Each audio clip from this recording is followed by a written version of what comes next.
Hey everybody, this is Brad Bruce and I'm here with Jace Marsiglia. and you're listening to the 5195 podcast. What up, what up? Hello, sir. Special episode. It is. We got to do our first con together, buddy. Yeah. My first West Coast, Son And- of Monsterpalooza. That was a lot of fun. It was fun. It was at the Marriott in Burbank this past weekend. What was that? October 13th through the 15th? Yep. Good lineup. Extremely. Fun show. Yeah. Any regrets? No. No? You? It's probably the first con I went to that I didn't hit all the tables. Okay. And I mean guest tables. Okay. I very much like to meet celebrities, if only just to throw a handshake their way and thank them for years of entertainment. And I do like my autographs. I collect them. I didn't do much of that this time. This was more of a merch run for me. They're kind of always that way. I bought a lot of filth. Yeah. I got a bag of filth. Thanks to... Video Shock, our good buddy Mike Kruger. Yes. He hooked me up with a few Blu-rays. Also, I stopped by and grabbed a stack from Severin Films, which was awesome, getting to meet those guys. 'Cause Super cool guys. Severin, to my knowledge, hasn't come out, at least to my Michigan con, Okay. Motor City Nightmares. So that was my first time getting to see their spread. They had a lot of good shit on their table. Yeah, they did. And really nice guys. Super of nice them, guys. yeah. I got to thank one of them. The fella I talked to, I just said, take this for what it is. I just wanted to thank someone from Severin. Basically what it was they had a big, it wasn't really a Black Friday sale. It might have been like a 4th of July. It's been a couple months anyway. They were kind of doing a warehouse cleanup. And they were like, we're selling a lot of our old Blu-rays and stuff dirt cheap. Get them while you can because we're clearing the warehouse. I ordered a few for, they might have been like $5 a piece, something like that. Wow, really? I mean, it was it was a big blowout thing. They really wanted to make room.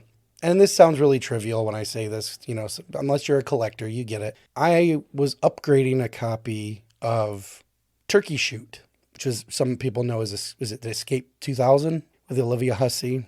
I had the DVD. Just wanted to get the Blu-ray before it was gone because I'm trying to convert a lot of them. And I figured $5, why not? They sent me the DVD. The rest of the order was fine. I had gotten the Maniac 2, which is the last horror film, the Psychic, and a couple of others. But Turkey Shoot came as a DVD, which is the one I already had. So I emailed them back and I'm like, hey guys, I was upgrading to a Blu-ray. You kind of sent me the one I already have. But I said, I didn't break the seal. I can whip it around and throw it right back at you. I'll pay for the post-it, all of it. And someone from Severin was just like, dude, keep it, sell it, do what you want, but we're sending you your Blu-ray. Little shit like that is super cool. Super cool customer service.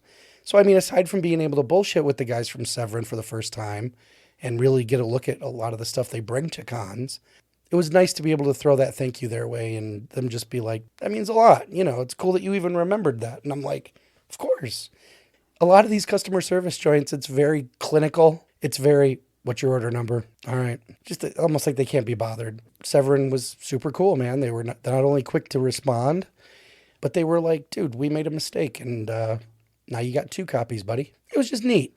So I things like that stand out. And I appreciate that from boutique agencies like Right. them. To the guys at Severin, man. Super cool. And I want to thank you both again. Ooh, I walked away with some stuff, buddy. Yeah, we both did. Yeah. I think I bought 8 from them. Did you? Yeah. I don't know how many I grabbed, but I know for sure I grabbed, I guess it was a con exclusive of 4 Flies on Gray Velvet. Yeah, I know. And- I fucking missed that. And I was like, why is this a con exclusive? Because I remember seeing it online, maybe not on their website. Someone had touted this is coming. And the guy was like, oh no, this isn't even on our website. He goes, if you don't get it here, you don't get it. And I was like, really? He goes, yeah, we just put this on the tables. And I was like, well, then sold, So I grabbed that one just because I knew it was going to be a rarity. Plus, I've never seen it. It's one of the early Argento films. So, and I knew they were going to do it right. Yeah. And I want to say it comes with like 3 different versions of the movie and then the soundtrack. So cool. amongst many other bonus features, but it's a well-rounded release. And Severin, they take care of their movies, man. They don't half-ass anything. Super cool. Yeah, that's one of the big things that I do every Monster or Son, is the Severin booth. Yeah. And it's also just because of the friendliness of both the guys that are working it. You know? And the people that went there, they know these two guys and they know exactly how fucking cool they are. Right. And that was my first time encountering them. I wish I remembered names. Yeah, me too. I remember the one, Jaime. Glasses. Yes. Okay, Jaime. I think. Maybe. I don't know. I'm bad with everything, dude. I know, me too. It's pretty awful. It sucks. But, we're giving a blanket shout out to Severin no matter what. Yeah. All of you guys are fucking cool at our book. Yep. And I will continue to collect from you guys. As will I. I have so many Severins in my collection. It's crazy. I honestly think, aside from the occasional website grab, I will wait for the cons Not a bad idea. to buy directly from them. Because you're going to get the inside info as well on what to buy. And that's what I thought was cool. I was like, okay, guys, well, I'm going to buy the 7. Lay it on me. And they're like, you got to get this. You got to get that. This one and that one. And even Mike, he was like, oh, nope, you got to have this one. It fucking rules. This one's badass. This one's rad. Yeah. Ended up buying 7. I bought one the day before on Friday night. I bought one from them. But yeah, in total, I bought 8. Yeah, I think they're a blast, dude. They're a fucking great boutique company. They are. And it's one of those deals where for guys like you and I who pretty much build our own video stores, and again, going back to our Blu-ray DVD discussion, being a bells and whistles guy, boy, they load these things up, man. Yes, they do. And these are not well-known films. Scream Factory gets the well-known shit, and they treat it good too. But Severin is like, we're going to take something obscure, European, forgotten, and we're going to just shower this thing with information. You're going to learn everything you ever wanted to know about this fucking weird movie that we found that everyone forgot about. Yeah. And man, I just think that's awesome. It's more film school for me. Same. Which leads me to the other table that we kind of cleaned house on, Vinegar Syndrome. And you got more from them than I did. Yes, I did their deal. Yeah. They had a specific deal. Buy X number, get $10 off. Buy X number, one of them's free. Yeah, mine was deal. 3 and then $10 off. I think that's the one I got. Yep. So I grabbed a handful from them, and they're another one that's like, for every title that I'm like, awesome, they put this out, they'll release like 5 that I'm like, what the fuck is this? They always give it such a good presentation that I'm like, I'll blind buy it and just learn whatever the hell it is this is. And they're great for that. They're fantastic. They're the ones who finally brought the latter Amityville films to light on digital. I know they were on DVD for a while, but those are long out of print, bare bones discs, full screen. Yeah. So these were cleaned up jobs, and they gave them a lot of cool stuff. Same with the Angel trilogy. I got that years ago. They put out their share of porn. Do they? They do. And what's funny is I seen some of it on the table, and one of them I had already from them called Let's Get Physical, and the other one was Body Girls. It was like a double feature. You don't think for porn, bonus features. You know what I mean? A lot of these people, I hate to say it, are long gone because these are like vintage porn, 70s, 80s. Man, there's interviews and shit. They go out and look for information. And when you say porn, this is XXX adult films. I had no idea. Yep. Where okay. Because I think they have another label they sometimes put them under. I think they were releasing them on DVD for a while as Peakorama, but they've been getting the high-end slipcover treatment, new artwork. They treat them like they do their primary releases, the mainstream and even semi-mainstream stuff. So they had some of those on the table. I picked up their massive edition of Gorgo, which was like a 3-disc set, I think.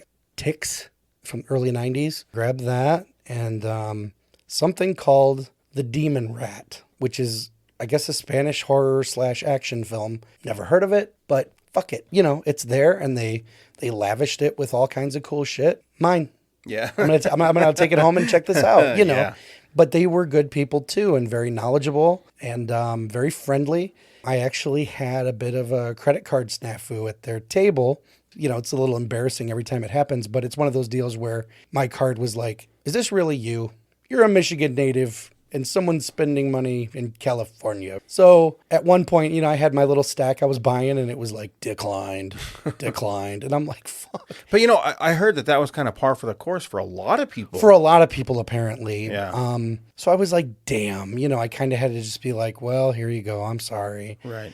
I walked away, probably got 30 feet, and then I got the text on my phone. Did you just try to buy from Vinegar Syndrome? Yes or no?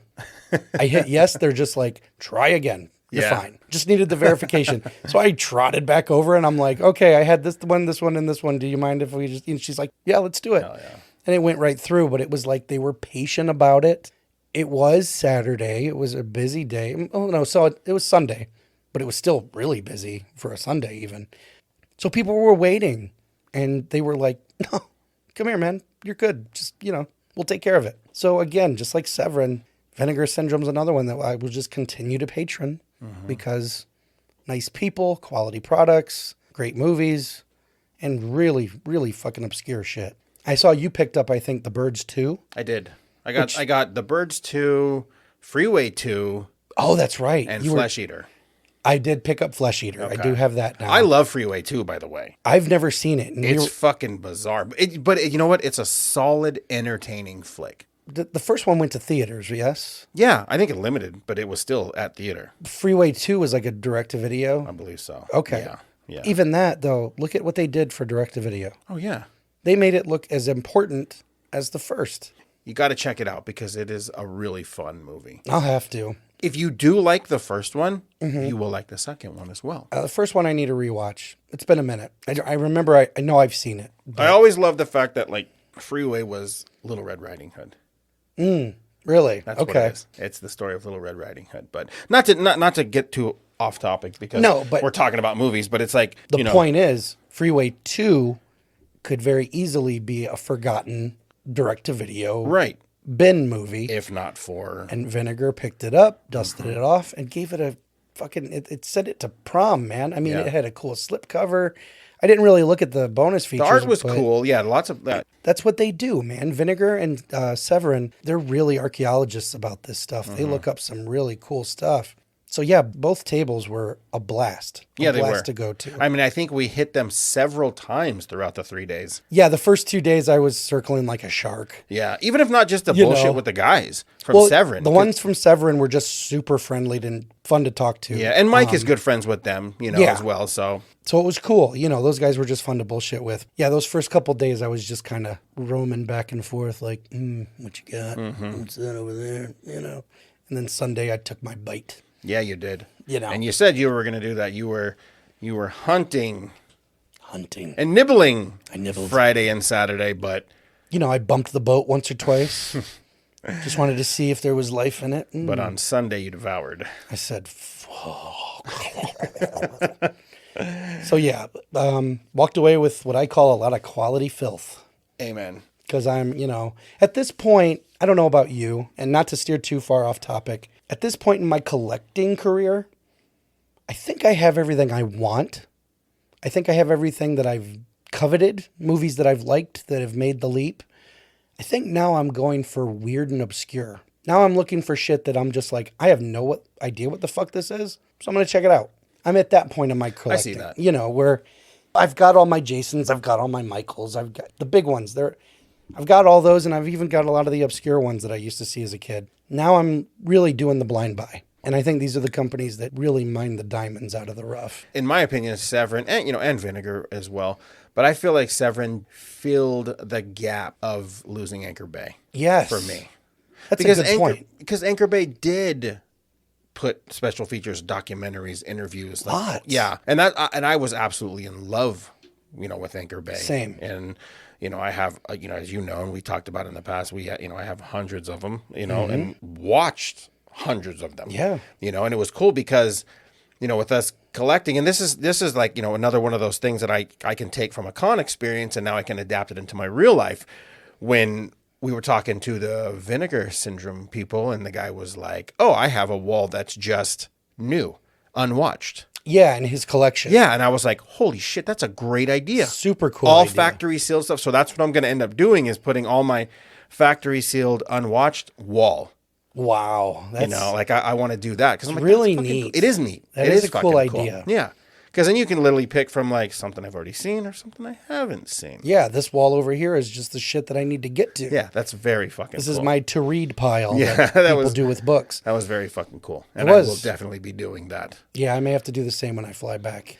I've got enough movies, even from the last few months. I've picked up this, that, or the other, and I'm primed to do another good shift. Yeah. Now, aside from movies, there's also tons of merch. Lots of merch. I picked up a official Monsterpalooza baseball cap that I sported all over the place. It was very cool. Yeah. I wanted something Monsterpalooza branded to take home, you know, because that was my first Monsterpalooza. Even though it was Son. Show. It's such a fun show. It was. It really is. And it's like, I love the family-oriented vibe from Yeah. Monsterpalooza, you know, all the way down to the staff. Everyone is just super fucking cool. Yeah, nobody was really a dick. No. There was one table we went to, I couldn't tell you the name if I wanted to. I don't remember. But Video Shock, Mike Kruger, yeah, he's a dick. oh, Mike Kruger, he's an asshole. I think that goes without saying. We love you, Mike. There was one table where I think a raffle was going on, and me, you, and Tina were in front of the table, but we were looking. We were looking at their I know table. what you're talking about. I was looking at the VHS. Yes.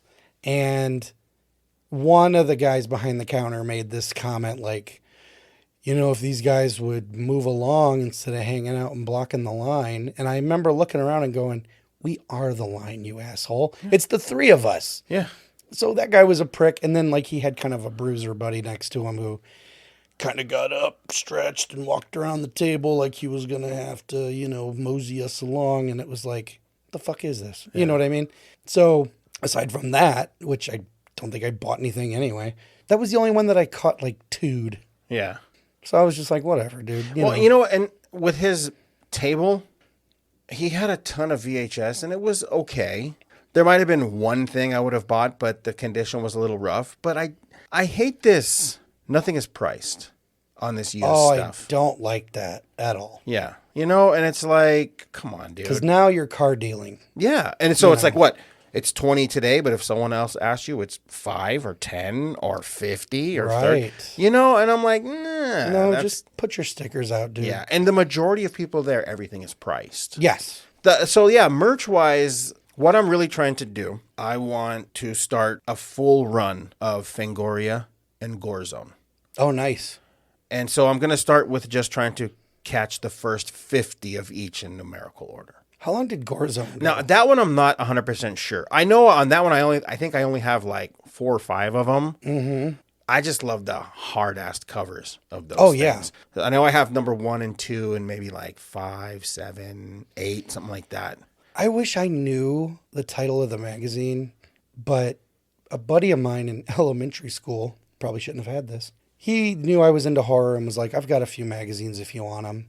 And he gave me a couple of Fangos, I think a Gorezone or 2. But there was one that was kind of beaten up and didn't have a cover, but it covered Night of the Demons. Okay. And when I was kind of flipping through the pages, it showed Linnea sticking her lipstick in her tit with no censor bars or anything. It was full-on nudity. So it was overseas. Must have been. It had to have been. Because Fango didn't do that. Gorezone didn't do that.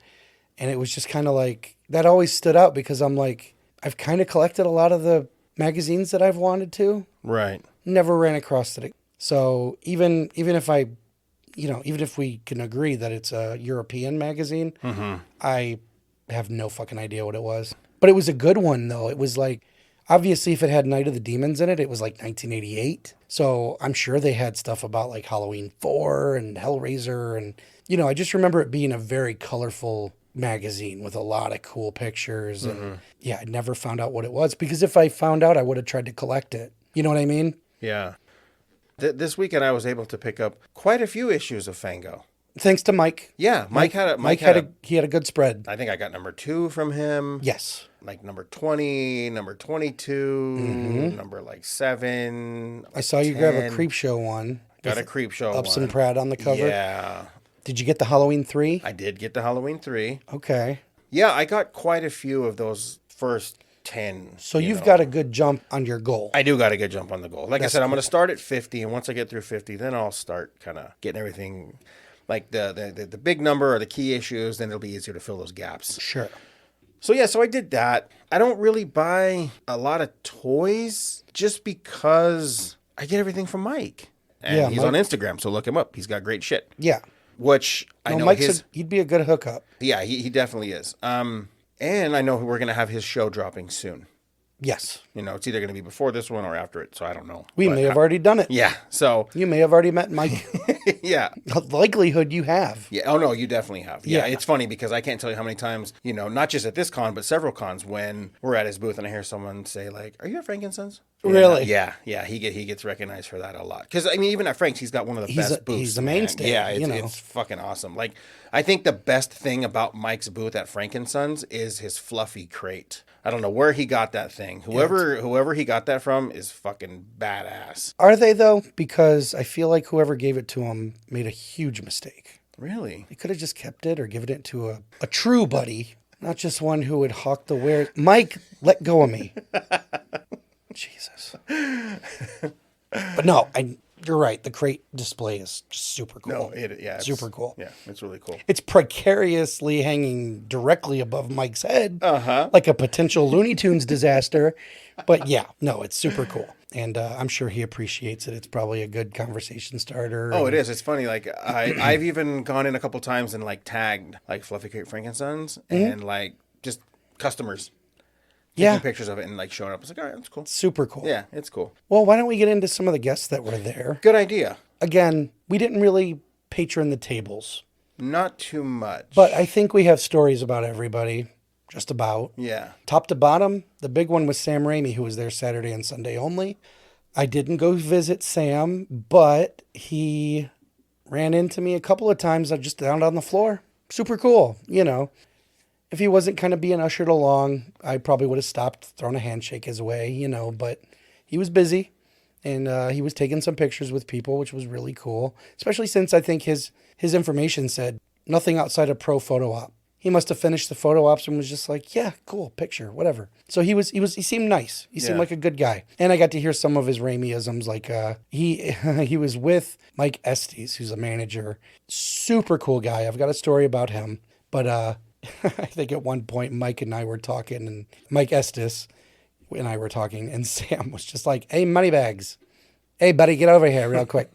And it was so funny hearing him in person. Yeah. Doing the shit that I've seen him do in interviews for years and years. And the way Sam joshes around with Bruce and Ted and all them, it reminds me a lot of my uncles. Yeah. It's same humor, same stupid. Maybe it's a Michigan thing. Maybe. Who knows? Yeah. But yeah, that was my only real interaction with Sam was, hey, moneybags. Hey, man, when you're done talking, get over here. It's just too funny. The next big ticket item was Cassandra Peterson. Yeah. And that one kind of hurts. I really wanted to meet her, if only to shake hands again. I do have her autograph. I bought her book signed last year, hardcover, I think. So I was like, you know what? I'm kind of weighing it out. Do I get an autograph, an 8x10, or do I just get, do I pay for a pro photo op? She had the divider up, which to me kind of looks a little less personable. I always think that the divider, it gives people, and I'm probably 100% wrong, but when I see the divider pictures, I'm like, I'll show this to someone and they'll think that I edited myself into a picture because it's the perfect split. Yeah. You know what I mean? It splits the picture in half and it's almost like, it doesn't look like I'm really there with her. You know what I mean? So I was hemming and hawing about it a lot, and for 3 days I did that, and eventually you were really contemplating it. Huh? I really was, because you weren't vocal about it. I am a huge fan of Cassandra Peterson. I'm a huge fan of the Elvira character, but I love her as a person. I think she's awesome, and even more so after reading her book. Mm-hmm. She's a super cool chick, and she's done it all. Jesus Christ, the woman's met Elvis. Yeah, But it's like, it was that funny thing where you're just like, should I? Shouldn't I? Should I? Shouldn't I? Too late. Opportunity's gone. So that was sad. But at the same time, every time we went past her line, it was jumping. Yeah. Cassandra, if you're listening by some slim chance, good on you for entertaining everybody, because that was like a line in like a subway. It was huge. It just snaked around the courtyard, around the building. And that was just for her, which was amazing. So even if I did decide, I probably would have burned a lot of daylight just standing there waiting. So I think that's me. I don't think I have that attention span to stand in line for that stuff. It's too hard, I just don't. Like, I need to be constantly stimulated and moving I know, around me too. and going Yeah. and doing. That's the thing, you know. Yeah. So I'm getting to that point too, where Yeah. I'd go into the hotel to maybe run up to our room or something, and I'm walking past the line, and I'm like, Jesus. Yeah. Christ. And plus, you know, with the autograph things, I mean, I hit my quota of who I needed. Yes. And not to disparage people that are still at the shows, because I think they're all fucking great. And Yeah. I appreciate their work. But the keys that I needed for, you know, my own personal Your collection. bucket list Yeah. You know, autographs. I was able to get all of those. And it was literally everyone from Dawn of the Dead, or as many people as I could get from Dawn of the Dead. Sure. You know, just because of how impactful that movie, you know, is to me. I did the same with Creepshow. Yeah. I've gotten pretty much everybody that at least I think does cons, with a few exceptions. I would love to get John Harrison's autograph. Yeah. Have him either sign a vinyl of mine or something. Who knows? But there's very few people left that I know would do cons that I need to get. Thankfully, I got George's just a couple months before he passed, which was just, I mean, it was heavy. Yeah. That was a big one. I was crestfallen, but at the same time, kicking myself because I'm like, you were probably one of the last people to meet him. Mm-hmm. And it's humbling, but I got to meet my hero, and life is fragile, guys. Mm-hmm. But I've met Galen Ross. I've met Tom Savini. I've met several people. I know I'm never going to see Ted Danson or Ed Harris at a con, you know, but I've gotten a lot of my Creepshow people. But yeah, no, I still like to get the autographs. But the funny thing is I've met so many people and I've gotten so many autographs that the need is dwindling because with each con I go to, I've got most of them. Yeah. So now I'm filling gaps. See, that's cool. You I know, like that. And so it's cool. And we could do a whole episode on the autographs we have. Yeah, I didn't really get into too many lines this time. I'll go down the list of guests. Yeah. And I'll reveal who it was that I did get. I did get one. But the next one up was Linda Blair, whom I didn't see at all. But I think she was tucked away like Cassandra. I don't know where she was. I think she was in the same hallway. But she was, unlike Sam Raimi, I didn't see her milling around. Didn't really hear anything about her. But Ted was roaming around too. Ted was actually the next one on the list. And yeah, I ran into him probably 3-4 times, you know.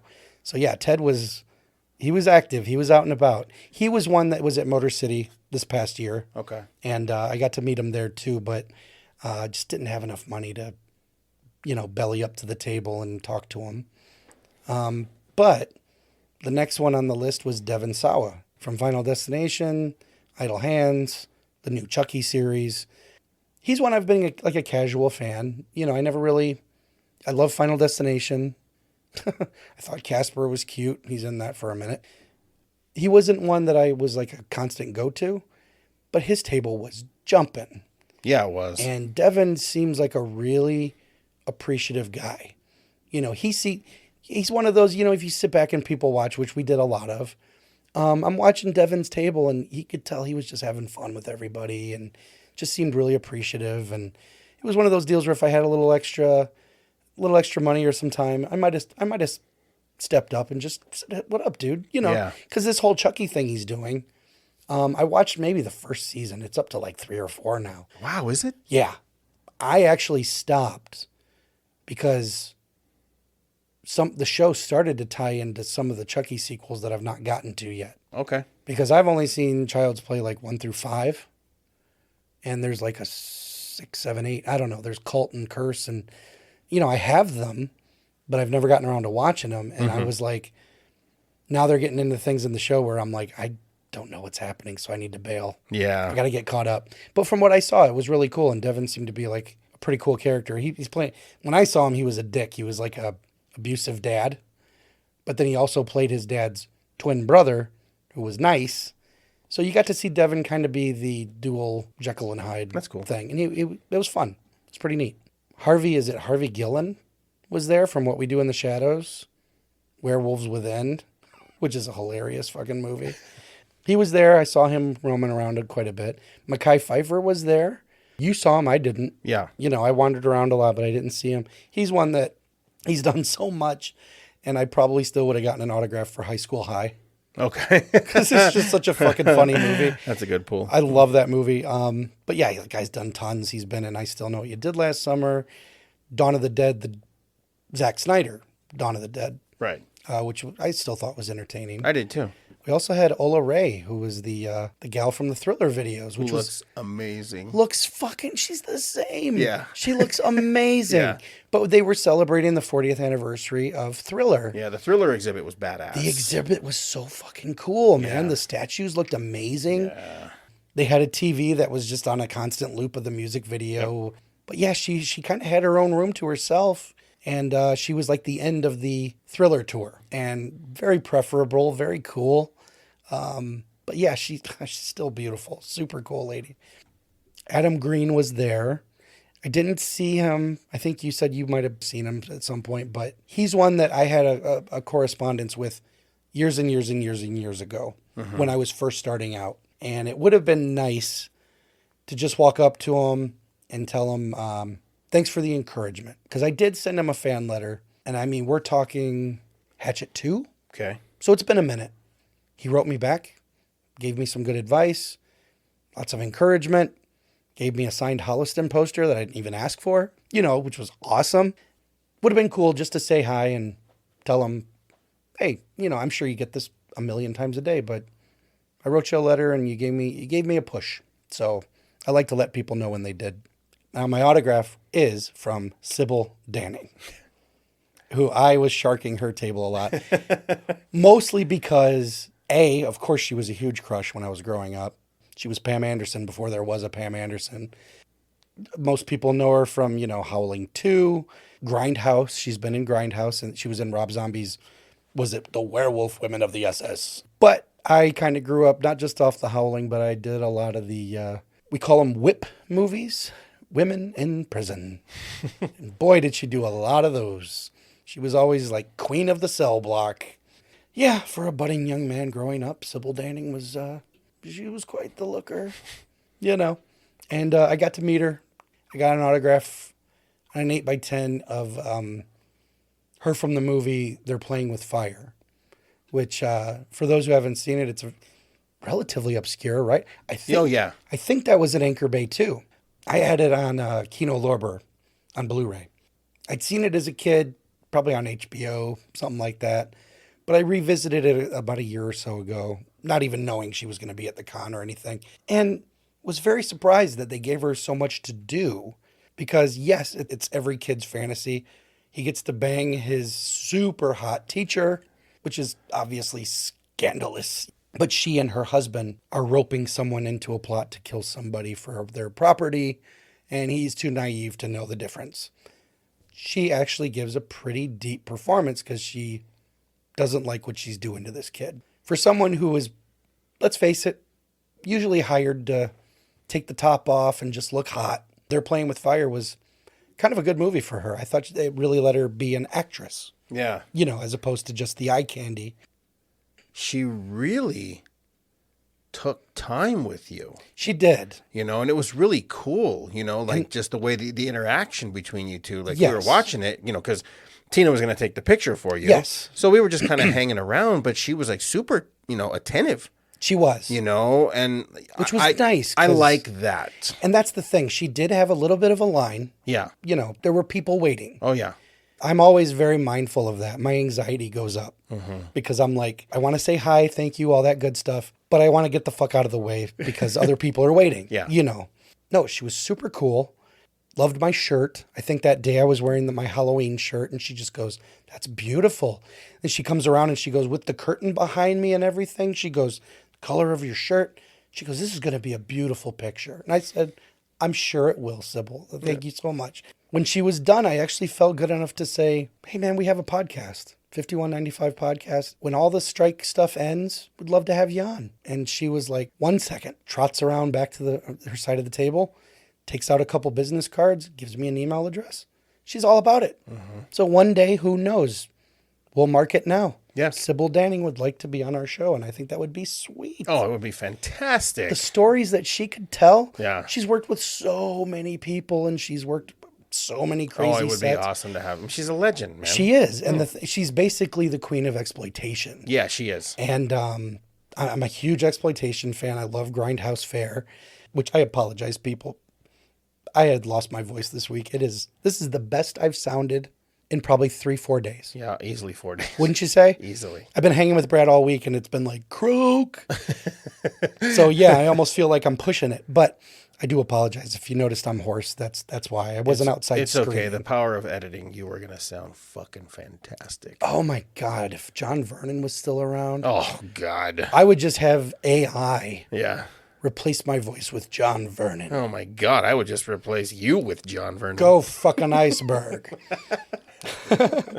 But no, I revisited Howling 2 this past summer because I was kind of just blowing through big franchises and hadn't seen Howling 2 in a long, long time. And it's a stupid movie. It's very stupid. It doesn't make much sense.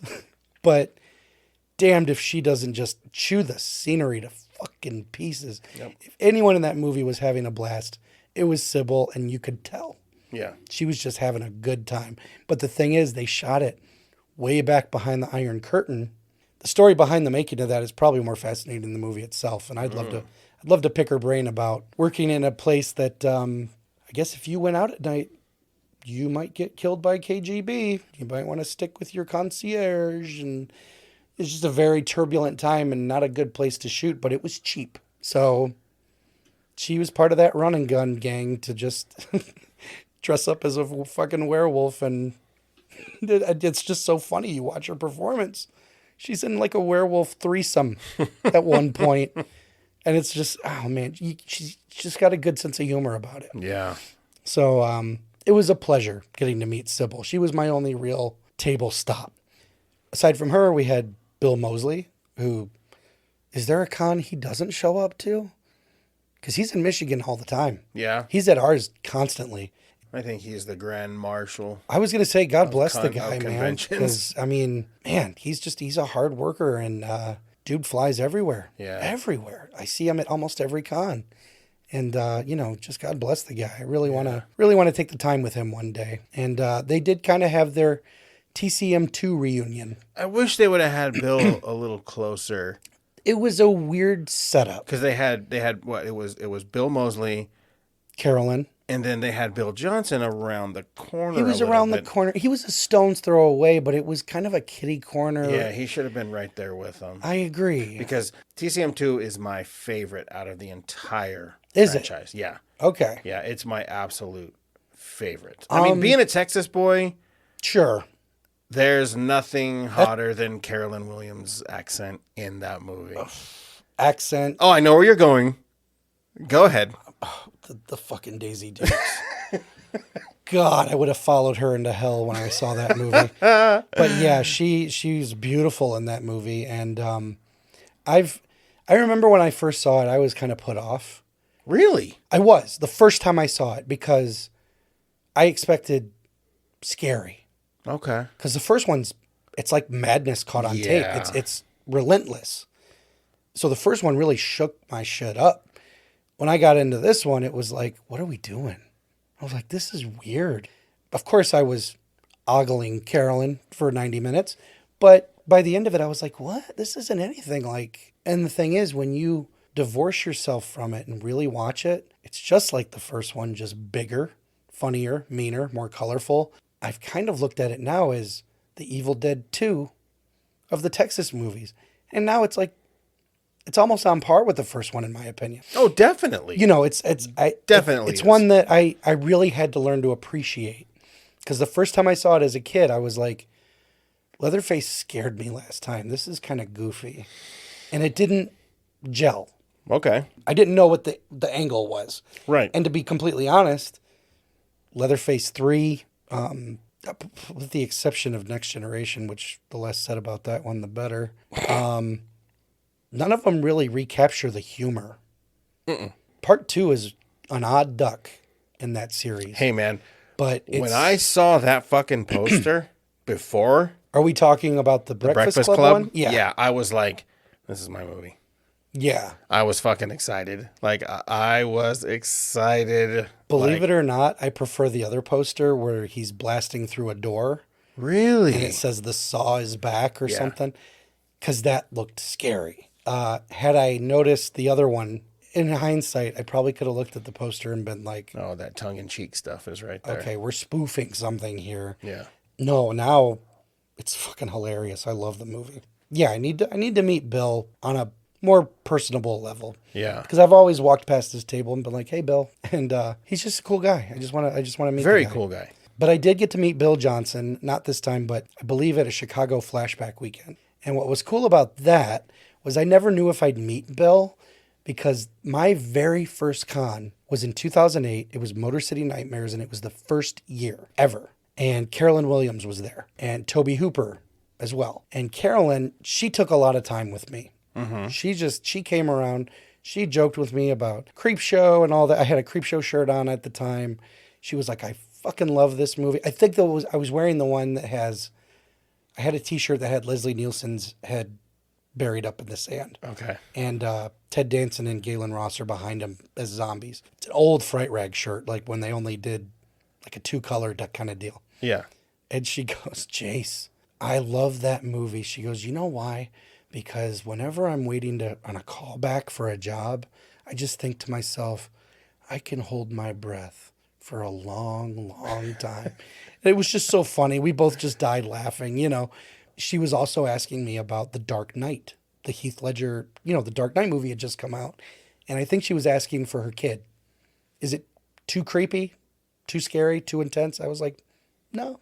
I was like, it was good. It was awesome, actually. But I was like, I wouldn't say it would be too intense. And she was like, cool. That was just one of the conversations we had. It was just, she wanted my opinion. But I kept in touch with her over the years. And, we were just kind of like Instagram, Facebook buddies.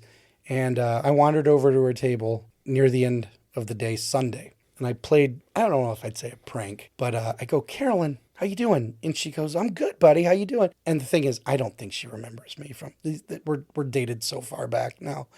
But I go, I think there's something wrong with my phone.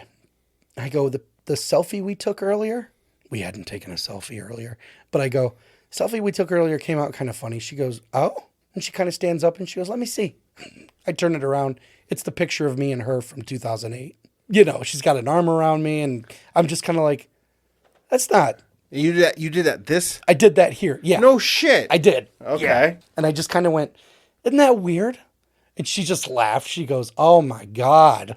She goes, I don't even recognize that woman, but she laughed. And I was just like, well, I just wanted to say hi. And it was I think she looks great. I think she's amazing. Yeah. And I had recently, the last time I really talked to her, I hit her up on Instagram because I had just watched 10 to Midnight. Had you seen that? Yes. And of course, oh God, not only did she look amazing, but she was a rock chick again, just like Stretch. It was like Stretch 30 years later. And God, I'm a sucker for the rock chicks, man. But it was just a good cerebral movie. And I thought that was one of her best performances ever. Yeah. Because she really got pushed to weird extremes in that movie. She's devastated and sad and upset. And then she's raging out and she's biting people. And, it's a sad movie. It was really sad. And I told her that. And I said, I'm going to write up a review. Is it okay if I tag you in it on my Instagram? She goes, no, please do, and I'll share it. And she did, true to her word. I wrote a glowing review for the movie, and she shared it on her page. I thought that was pretty neat. That's rad. It's one of those sad things where I'm like, you probably don't remember me. You know what I mean? It's like, even though we've met dozens of times. The first con that I went to, one of the autographs I got from her, she goes, I'm giving you a 2-for-1 because I got an 8x10 of her as Stretch. Mm-hmm. But she goes, this one, if you get it, I'll sign it, but it's already pre-signed by Bill Johnson. So I was like, and again, this was my first con ever. So I'm like, I don't know if I'll ever meet Bill Johnson, So I said, sure, I'll buy that one. She signed it up. It's a beautiful picture. And I happened to have my autograph book on me years and years and years later. Went over to the table and I busted it out. And I said, Bill, I never got to meet you, but I've got your autograph here with Carolyn's. And he was like, no shit. He goes, come here, man. He goes, take a picture with me then. He didn't ask for a buck. He just said, come on around, buddy. So my experience with Bill Johnson was just this brief time at Chicago Flashback Weekend. Okay. And he was thrilled to see me with an autograph. And I got to take a picture in between him and Carolyn. That's rad. It was just super cool, So, but his table was jumping too, so I never really got a chance to walk over and, just say hi to him. But you're right. The way they set him up, it almost like he was in timeout. Yeah. He couldn't be with his buddies, Yeah. And I you said something earlier about like people watching. Yes. That's one of my favorite things to do at a con. It just sucks that it's so like bustling and like moving. Super bustling. I wish I had like just like a place to stand and just watch everything. Because it's worse than an airport. I love the people watching, and not for any other reason except for I just love the horror crowds.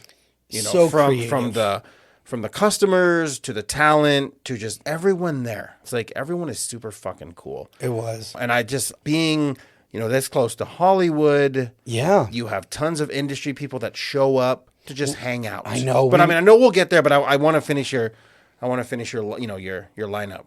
Oh yeah. Well, let me see. After them they had W. Earl Brown from Scream and something about Mary. Yeah. He was Mary's little brother. He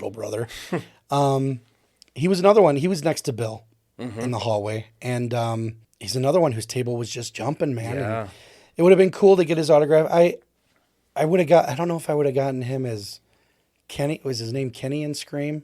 He was Courtney Cox's cameraman who gets his throat slit. Kenny. Yep. I don't know if I would have gotten him for that or as the morgue attendant in New Nightmare. Oh, yeah. And the thing is, he's in Scream more, and he's kind of a doofus. Yeah. The morgue attendant, I remember as a kid watching it, because I think New Nightmare came out when I was like 12, 13. Okay. Seeing Heather Langenkamp have to go identify her husband's body. Mm-hmm. He just pulls the sheet back just a little bit, and she goes, more, please. And he's like, ma'am, no. And it's one of those deals where I just remember thinking, this guy's being really compassionate about this, just take his word. So she pulls it back and there's the Freddy claws all over his chest and she throws up. But I remember thinking, what a nice orderly. Because the thing is, in horror movies, if most people know, when someone goes down to the morgue, usually they're eating a fucking sub and they're putting it on top of a corpse so that they could do something. Yep. They always make him creepy and weird. And this guy was just like, ma'am, I really don't want you to see this, So I always liked his role in New Nightmare. Just thought that was cool. I did see John Kassir. Most of us know him as the Crypt Keeper, the voice of the Crypt Keeper. He had a little corner to himself. Yeah. He was one I'd met at Motor City as well one year. I got his autograph, and I got my daughter to meet him because at the time she was so little. John actually goes, "You don't show her Tales from the Crypt, do you?" And I go, "No, buddy, no." I was like, "No." I go, "In fact, I'm showing her Tales from the Crypt Keeper," which was a Saturday morning cartoon. And he goes, "My man," and he kind of, but then I didn't know he was such a hockey fan. Dude was like, he was wearing a Tales from the Crypt hockey jersey, but he was just like, "You think the Red Wings will pull it out this year?" And I'm like, "Yeah, the Red Wings." He goes, "Dude, I was watching them last night in the hotel room." And I'm just like, "Really? You're not watching like the Kings?" And he just goes, "No, man, hockey's hockey." And I was just like, "Man, that's pretty fucking cool." Yeah, so that's cool. Me and him bullshitted about hockey for about 10 minutes when he was out there last. So liked him a lot. The last couple here, we got Alan Trotman. Oh, God. I did see him wandering around a couple of times. Fans should know him as the Tar Man from Return of the Living Dead. Very iconic. Super cool. He was cool. When I met him years ago, I didn't know that he was also in, do you remember the show Dinosaurs? Yeah. The big, was it a Henson show? It was a Jim Henson show, wasn't it?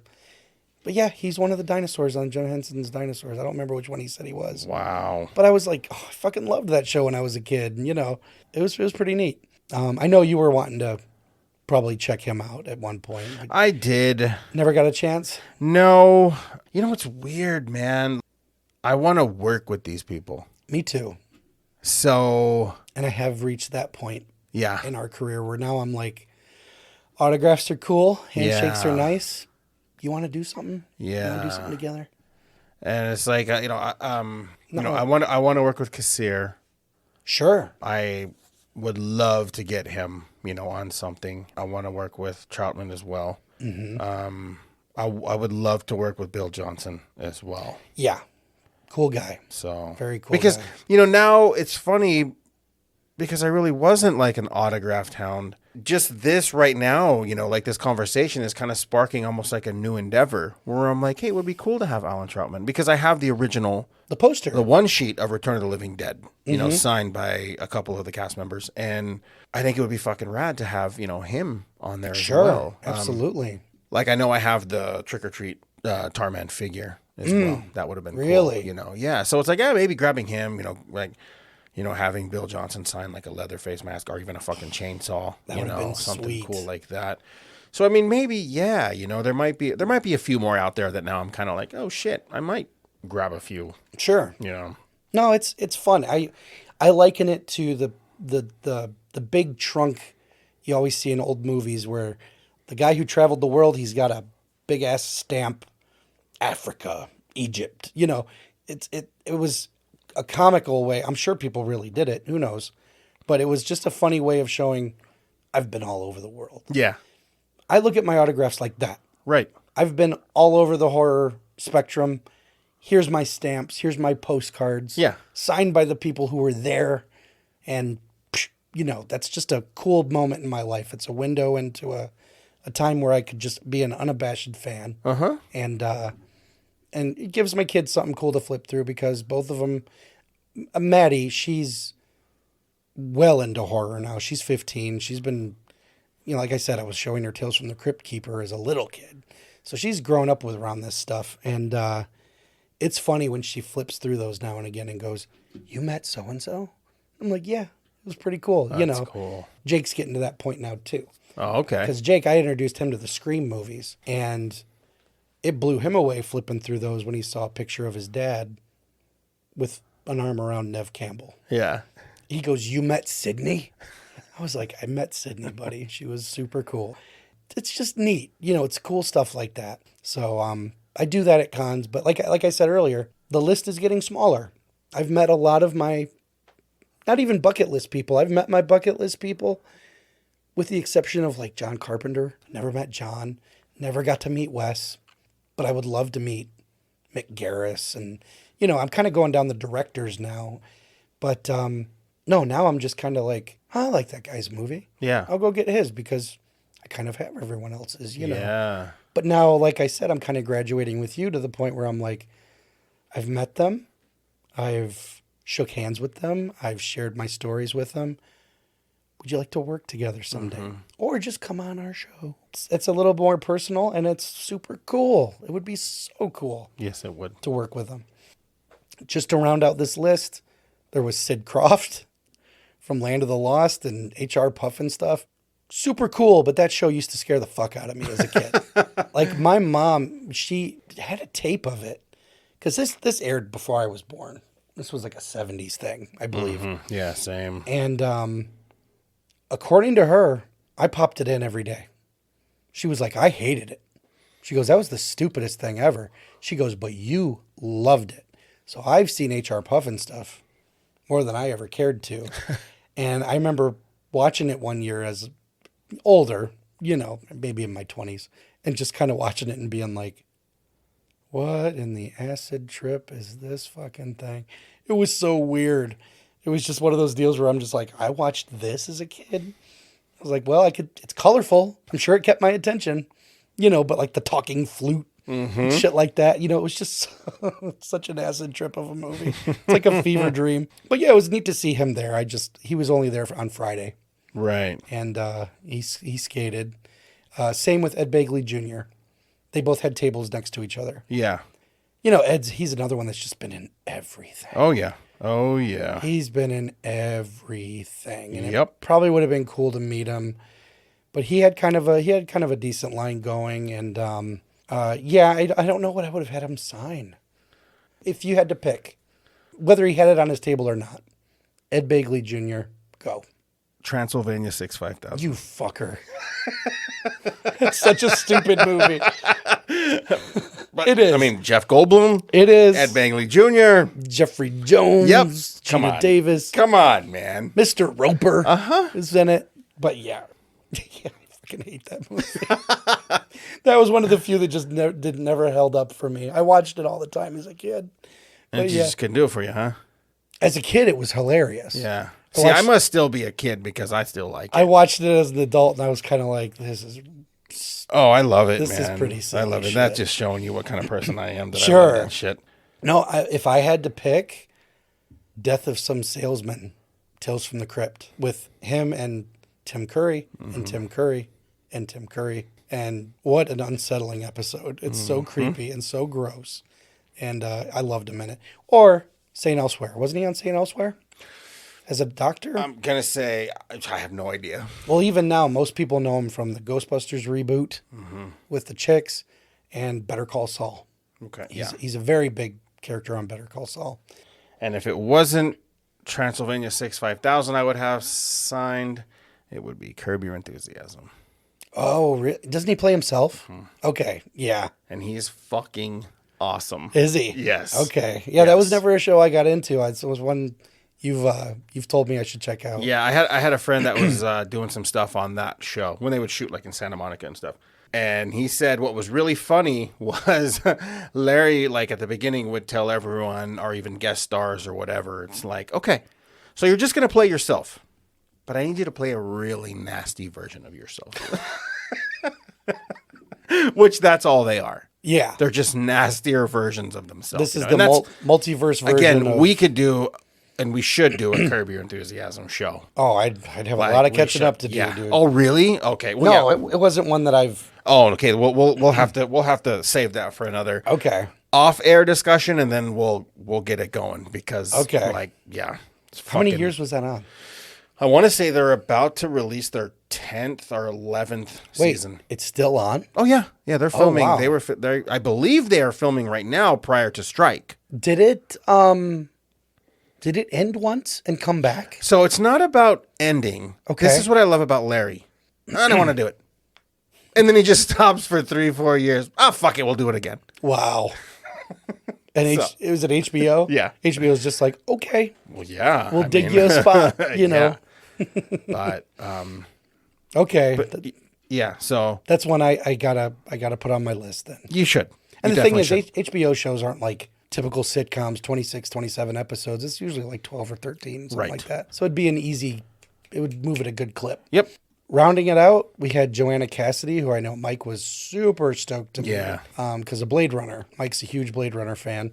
I felt so stupid that like Sunday after we left, I'm ticking through because I see his post with Joanna. And I passed her a few times. And I'm like, she's familiar. I knew she was in Blade Runner. I remember that character, but I'm like, it's not that. Mm-hmm. It's not that. And I'm like, who the fuck? And as we're driving home, I'm thumbing through my phone. She was Dolores in Who Framed Roger Rabbit. Yeah, the way she was so fucking cool. Mm-hmm. You know, she had that femme fatale look, even though she was the good guy. Yeah. You know, but I loved her in Who Framed Roger Rabbit. It was just like that Rabbit. 50s like pinup style look. Perfect. Yeah. Yes, and she was funny, super funny in that movie. The polar opposite of Blade Runner, you know. And stuff like that. But it was like I just didn't recognize her. It didn't click. And now I'm like, that's another one I would have gotten. I would have gotten a Roger Rabbit autograph for sure. I guess only on Friday was Daniel Roebuck. Okay. And I guess you got to hang with him for a minute, right? Yeah, that was a fucking interesting story. Yeah. So Saturday, you were doing your own thing. And so I was hanging out in Mike's booth. Video shocked, okay, Mike? So we're hanging out in his booth. On Instagram. He and Tina were having a conversation. And I'm just like looking at his stuff because I don't want to talk to him. And so in walks this dude. And like he's holding a drink and he's like looking around. Kind of had his back to me. So I was like, oh, whatever. Looking. And I turn around. As soon as I turn around, he was just like, I love all this shit. And I was like, oh, fuck. It's fucking Daniel Roebuck. I was like, all right. I love all this shit. I was like, that's cool. And I love it because he was wearing the Count shirt. Munster. For the Munsters. Grandpa Munster. He was when I was like, that was pretty fucking funny. But, because he was only signing Friday. Yes. So that means when you seen him, he's just there. He just showed up. Yeah. He's just there to hang. Yep. And super cool. Yeah. And so like we started bullshitting and it was just about collectibles and this and that. And we were talking about like the Matchbox Freddy and like how like he's a big toy collector. Is he? Yeah. And, he was like, oh, you see these? Like, these were never released. They promised them, but they never met. I was like, wow, this dude knows his shit. I was like, that's fucking cool. And then, of course, Tina was like, oh, my God, what are you drinking? It looks good. And he's like, oh, it's just like orange juice and like pineapple juice. And he's like, I don't drink, he's like, it's just. And so they were like bullshitting about that. He hung out for like 20 minutes. That's cool. And we talked about the Munsters, talked about all kinds of different shit. And I was like, hey, man, well, if you're interested, we have listen to the show. Did you? Yeah, and he was like, all right. So like, he's like, yeah, I love all that shit. So Tina ended up giving the young lady he was with one of our stickers. Mm-hmm. And she was like, perfect. Like, we'll give it to him. Yeah, so. No, I like him. He's been in so much. So much stuff. The guy's been around. So much stuff. And it was funny thinking about it after the fact because he was in Final Destination with Devin. He's an FBI agent or something. Yeah. And he was funny in that, but it was cool that those two had a thing together. He killed it as Grandpa Munster. He did. He really did. And I think he plays different people in all kinds of Rob Zombie movies. He does. Popping up. But he had arguably probably the most disturbing scene in Halloween 2. Oh, yeah. So I forget, he's like the proprietor of the strip club or something, right? And that was a super violent fucking scene. And I just remember thinking, damn, you're fucking Roebuck up. But it was... He's cool, man. It would have been cool to meet him. Yeah, he was cool. That was fun. It had to be something like that because I'm like, the setup was totally different the next day in that hallway. Yeah. And I didn't know that that's where Roebuck and Bagley and, know. So, I mean, they did the, the Hollywood shuffle. Yep. Kind of move people around. I guess also in that hallway was Dennis Christopher from It. I always loved him in Fade to Black. Oh, fuck yeah. God, he was great. And then probably the most recent thing I remember seeing him in was Django Unchained. Mm-hmm. He was a real piece of shit in that movie. He was like DiCaprio's like accountant or banker or whatever. And to be honest, by the time I seen him, it kind of looked like he was wrapping up. So I just didn't even bother, you know. But he would have been a cool one to meet just because I loved him as Eddie Spaghetti. You know what I mean? He was super cool. I guess also on Friday was director William Malone. Okay. I didn't see him anywhere. I didn't either. I'm a big fan of his House on Haunted Hill and his episode of Masters of Horror. Right. I think he did like The Pale Child but yeah, he would have been cool to talk to for a little bit. And then Janet Tracy Kaiser was only there Friday, and it's showing that she was in William Malone's Parasomnia, House on Haunted Hill. I think she just played like demons and shit. Kind of a creepy character. I didn't see her though.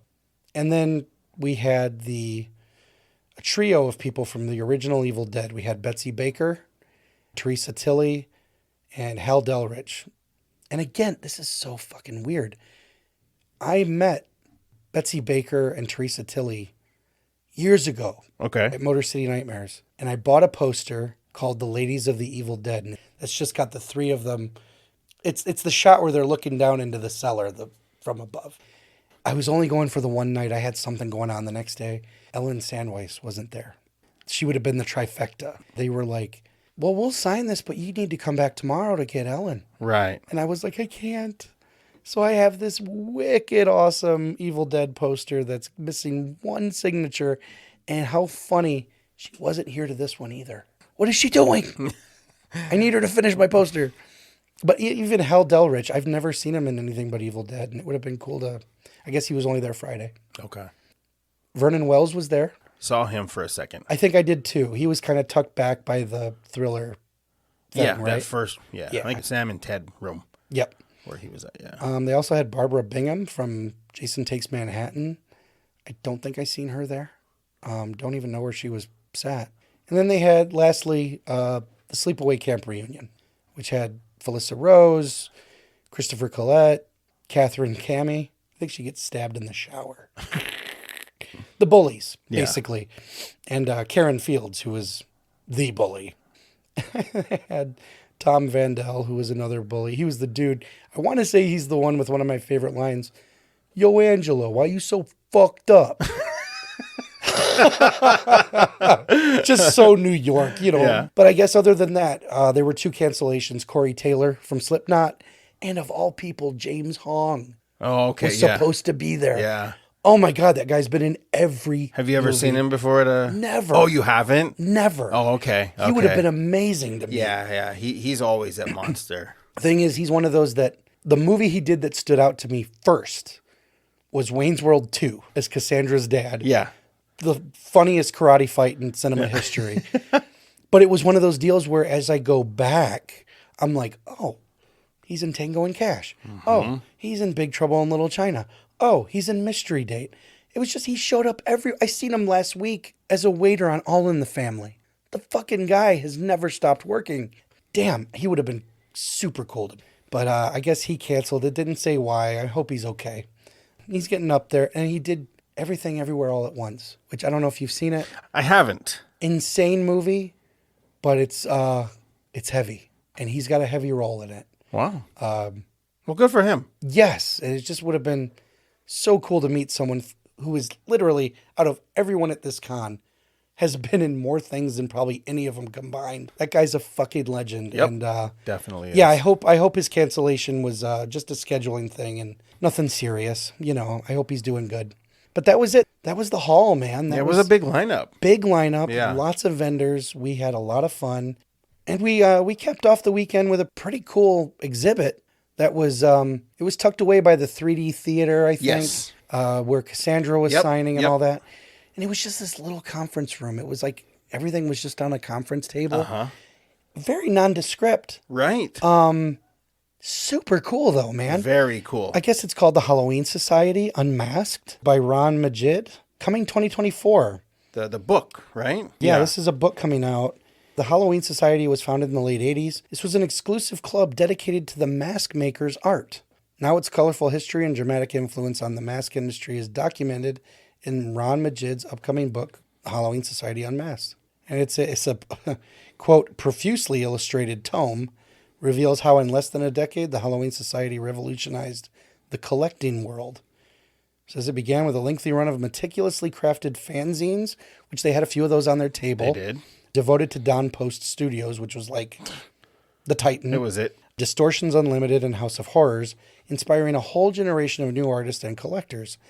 These sought-after issues will be available on the standalone CD to the first X number of purchasers. So, sounds like when this thing hits, you want to get there early to get the CD. It says, then on a dare, the Halloween Society became mask makers themselves, offering 13 deluxe, extremely limited edition masks based on classic movie monsters exclusively to their members. Now this, I believe, is what they had on the table, these 13. So there was Mr. Hyde, the Frederick March one, Lon Chaney's London After Midnight, that top-headed vampire, Boris Karloff's Imhotep, Paul Wegener's Der Golem, the Golem, from Germany. Yep.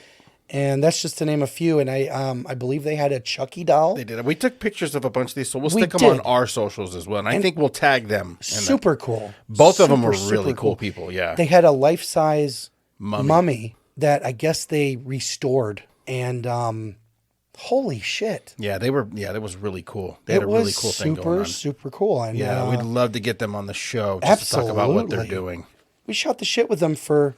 It was a while. We probably, were there. Probably about 45 minutes. Yeah, easily. And, man, I wish more people were coming in and out of there. I don't know how it was for them the whole weekend. Right. And this was winding down. Yeah, this was the end of the weekend. Even we were just kind of roaming around at that point. We were, but I think we were even getting ready to leave. It was like our last Yeah, stop. we were, yeah.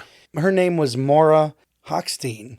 She was the gal there that she had just come back from a Q&A with Adam Green, I believe. And she and I shot the shit and started talking about screenwriting. And she was super cool. We traded info and, hope to get these guys on the show so they could tell us more about what they got going on. The Halloween Society, which sounds fucking cool. Yeah, it does sound cool. So I mean, they had QR codes and stuff and looking forward to it. I guess it's coming next year. So that was a cool little aside that we did before we took off. Trick or Treat Studios. Yes. Was there. They were fucking awesome. Very cool. They as usual, always have some of the coolest shit and out there. Their tables were getting eaten up, as they should. Another con favorite of mine, an amazing all-around artist, is Terry Wolfinger. who does fantastic art. I mean, if you go upstairs, my whole hallway, from beginning to end, it's just all Terry Wolfinger. It's Terry's prints. art. Yeah, and I have both of the Universal monsters and then the new monsters, the Jasons and Freddys and Leatherface and and then I also have like the Hitchcock he did, Edgar Allan Poe. Like I have some in my closet that I don't even have space for, Sure. But over the years I've amassed a pretty big collection of like his art. Did you get to talk to him? No, I didn't get to talk to him. He's always busy. Okay. Which is fucking rad. No, that's great. But he did, he just did those puzzles that are out. He does covers for all the horror magazines. Yeah. Oh, his stuff is fucking amazing. Dude, the guy's amazing. Yeah, he is. Yeah, he's super fucking cool. So, I always love seeing him. And then the small like dealers that have the VHS. I had picked up some VHS from Mike. I believe I got. Oh, you had gotten, I believe, Return of the Living Dead 2 and, on VHS and Frankenstein Hospital. Yep. With the late, great Irwin Keyes. Yes. Super happy to get that. Yep. I got a couple of rarities from the Land Beyond. They had some extremely rare, completely out of print VHS tapes that the world has forgotten about. Yeah. And I was happy to see a couple of those and just pick those up. I thought it was funny. At the end of the Thriller exhibit, ran into Jimmy Simpson, who a lot of people will remember is Liam McPoyle, and It's Always Sunny. Yeah. Fucking love the guy. Yeah. I fucking love the guy. Yeah. He was chatting with someone, so I didn't want to bother him. He's another one that's been in all kinds of things, including Stay Alive, which I love. That's such a underappreciated film. But he was in that and amongst a million other things. He's done so much. To me, he'll always be the warm milk drinking, sister cuddling McPoyle. And he plays it so nastily. I love the guy. But yeah, it was cool seeing him there. He was just wandering, Another guy we saw while you were, doing your Sybil Danning thing. Myself, Tina, and Mike were just hanging around waiting, and then Mike Mendez walked up. And, Really? And he and Mike are friends. Mike Kruger are friends. Sure. So they were chatting about things they had got and stuff. And we had just recently saw his movie, Satanic Hispanics. Really? The anthology movie. Fucking, oh my God! Everyone needs to go see this movie. Okay. It's so much fun. I highly recommend. Find this movie. It was fucking rad. Satanic Hispanics. Yeah. So he was roaming around showing us some of the stuff that he had got, a couple of, like pops and stuff. And, Sure. Yeah, there was just so many people there. That's the thing there's just so many people. It's like it's just a big blur. There's no way to see it all. No, it's not. No matter how many rounds we went. Yeah, and that's the thing is like we didn't really stop. You know what I mean? Like we went and went. Which is what you're supposed to do at these things. Yeah. Anything to stay away from Mike. Yeah. Yeah. God, fuck yeah. We always wound up back there like it was home base. Yeah, and we actually Friday night we had a great conversation with his buddy Martin. He's a con goer and he works at cons and yes, huge horror guy. Martin, that was it was the first time I'd met him, and he really enjoys the show. Yeah, which is fucking awesome. He's such a cool guy. I met him for the first time at Creep IE Aftermath. Really? And we ended up talking for a long time, just about anything and everything, Yeah. And he was just such a fucking super rad dude. And I was really looking forward to meeting him. I wish he was going to be there longer. I know. He was only there Friday night, I think. Yeah, he had helped Mike set up, I believe. I think so. And it was sad because we were all just talking in the parking lot. And he's holding this life-size Chucky doll. And it looked like a parent just trying, it would switch arms and it would be this way and that way. And it was just like, it's such a pleasure, Marty, to have met and talked to you, but I'm like, I feel so bad. Just go home, buddy. Put Chucky to bed. He even said he had little ones. I'm like, oh man, I'm so sorry. He's a true fan of the show, and which was awesome. And again, there was someone else there who knew us as the Dicks. That's a fucking guy. Do you remember who that was? No. Okay. No, I don't. He had a table. I mean, we're sitting there. We're just looking at his stuff. Yes, and he goes, "You guys are the Dicks." I know you guys. And I was like, what? And it hit me. I go, Dawn of the Dicks. He knows the podcast. And the whole weekend, he just yelled out Hey, Dicks. It's Every the time Dicks. It was kind of weird. We've only been at this a few months. We've only released X number of episodes. I don't know where this will fall in, but to get recognized by fans seems weird to call that, but people who are like, dude, I love the show. That was a really cool thing. It was really cool. So, my man who called us Dicks, if you're listening, we bought from your table. It was a pleasure chatting with you. And then, of course, Marty. He's a cool guy, man. Super cool dude. I'm giving you your shout out too, buddy, because it was a pleasure talking to you. Absolute pleasure. Like, I look forward to more chats with that guy. I look forward to getting him on the show. Oh, that'd be cool. He's a big collector, and he's a well of knowledge of this industry as well, and just an all-around solid dude. Yeah. No, he'd be a cool one to just crack open a couple cold ones and just bullshit on the show one day. Yeah, definitely. But, that was an interesting thing, being recognized for this. It is, and it's weird, like, when someone's quoting... I've never experienced that, It's pretty funny. Calling us dicks. It's pretty funny. Even Michelle, who was looking out for Mike's booth. Yeah. She said that she had a good hour and a half drive from wherever she was to the con. Yeah. And she goes, the entire time I'm listening to you guys, she goes, I just listened to the one about snuff films and fucked up dark shit on episode 9. And she was just like, it was great. She goes, I really enjoy listening to you guys. And it's like, it's humbling. We're reaching people. Yeah, it makes everything worth it. It does. It was super cool. It was very humbling, and I'm glad you guys are enjoying it, man. Yeah, it means our reach is out there, and you can't ask for more than that. I think it's just going to get better. I'm rolling with it, man. I had no idea what to expect when we started this, and it's neat. I was super excited that we were able to schedule this trip. Because I'm sure you guys know, we do this every few months, and we just sort of pack 3-4 months of craziness into 2 weeks. We do, and it's not a long time. Yeah. We managed to get a lot done for the time we do have. This time was a little unfortunate. I lost my voice and it kind of hindered us. But these interactions just make it all worth it. It makes me want to keep going, man. Yeah. If we're reaching people and informing them and entertaining them above all else, I am thrilled. I think it's just super cool. If you see us around, man, just say hi. Yeah, and you can drop us a line too. Socials. We're on all the socials, and 5195podcast@gmail.com. If you have any questions, we'll try to answer them on the air even. And share your stories of the same con we attended. That would be cool if you did attend this con, or if you have other cool con stories from some of the people we talked about. Yeah. I'd love to hear it, man. Hey, man, I look forward to, many, many more cons in the future. Sure. With you. We're really trying to figure out the next one, like the Monsterpalooza, the big one in Pasadena, next year.